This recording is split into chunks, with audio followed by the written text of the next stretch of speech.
Hello সুপ্রিয় দর্শক, কেমন আছেন সবাই? আশা করি সবাই অনেক ভালো আছেন। তো আমিও ভালো আছি আলহামদুলিল্লাহ।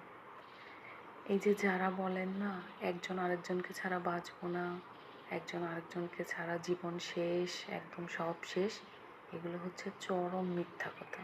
আর এই কথাগুলো হচ্ছে আবেগী কথাবার্তা। এগুলা দিয়ে জীবন কখনোই চলে না। জীবন বাস্তবতা খুবই কঠিন জিনিস। এখানে না আছে কোনো সাউন্ড মিউজিক, এখানে কোনো গান প্লে হবে না, এখানে সুখের সময় গান প্লে হবে না, দুঃখের সময় কান্নার রোল প্লে হবে না।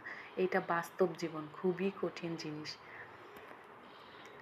এখানে সব কিছু প্রতি সেকেন্ডে সেকেন্ডে এক একটা জিনিসের সম্মুখীন হইতে হয়।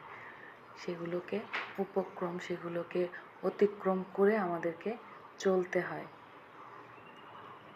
তাই বলছি, যারা বলেন একজন আরেকজনকে ছাড়া বাঁচবো না, তুমি ছাড়া এটা নেই, তুমি ছাড়া খাবো না, এই সেই, এগুলো যখন বাস্তব লাইফ চলে আসে তখন এই সব লোকদের হ্যাপি এন্ডিং হয়।